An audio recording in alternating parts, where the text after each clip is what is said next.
Very. Um, I I watched with horror that this is the Senate, that the Senate has become this.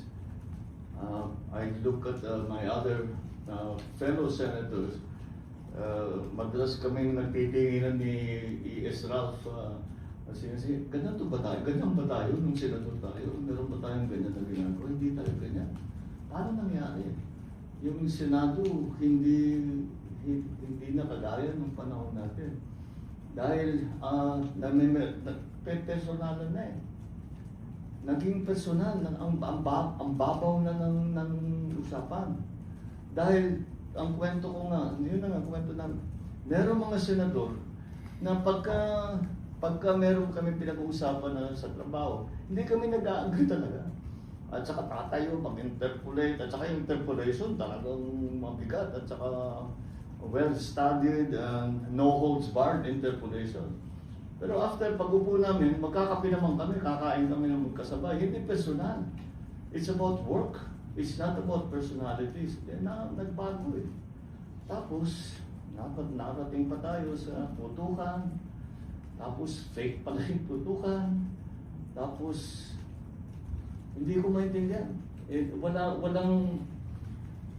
Walang nangyayaring kagaya na nung panahon ko sa Senado. Of course, the only basis for comparison that I have is the time that I was in the Senate.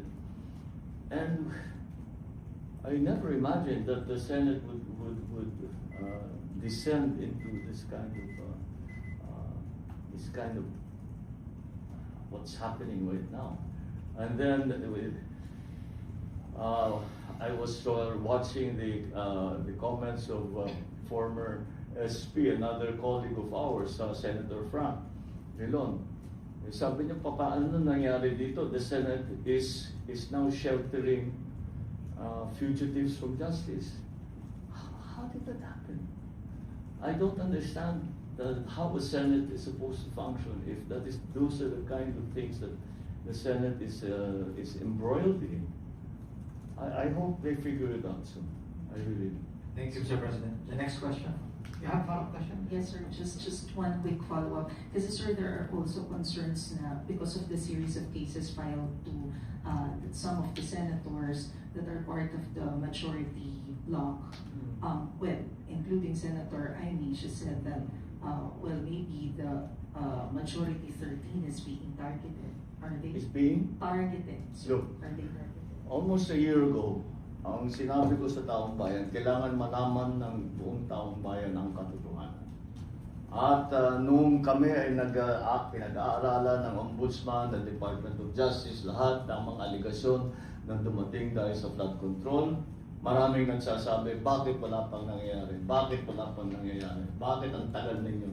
Namimili lang yata kayo kung sino yung i-prosecute ninyo. Ngayon, nandito na. At dahan-dahan lumalabas na ang katotohanan. At dahan-dahan na. At ang pinakamaganda, kung talagang may kaso, kung sila ba naman ay walang ginawang mali, ay lalabas naman yan sa pagsusuri ng paghusga. At kaya naman, ito na yung mga ang hinihingi sa amin ng tao. Alamin nyo, ilabas ninyo lahat ng katotohanan. Ito ang ating ngayong ginagawa. Hindi pa tapos ito.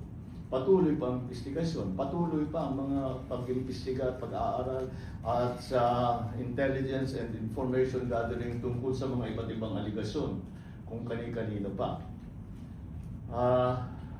Hindi ko alam kung paano napunta na sinasabi na yung majority ngayon ang tinatarget.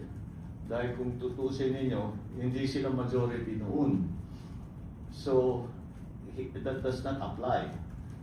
It was because of the allegations that were made and the investigations that were conducted upon learning of those allegations against kung sino man.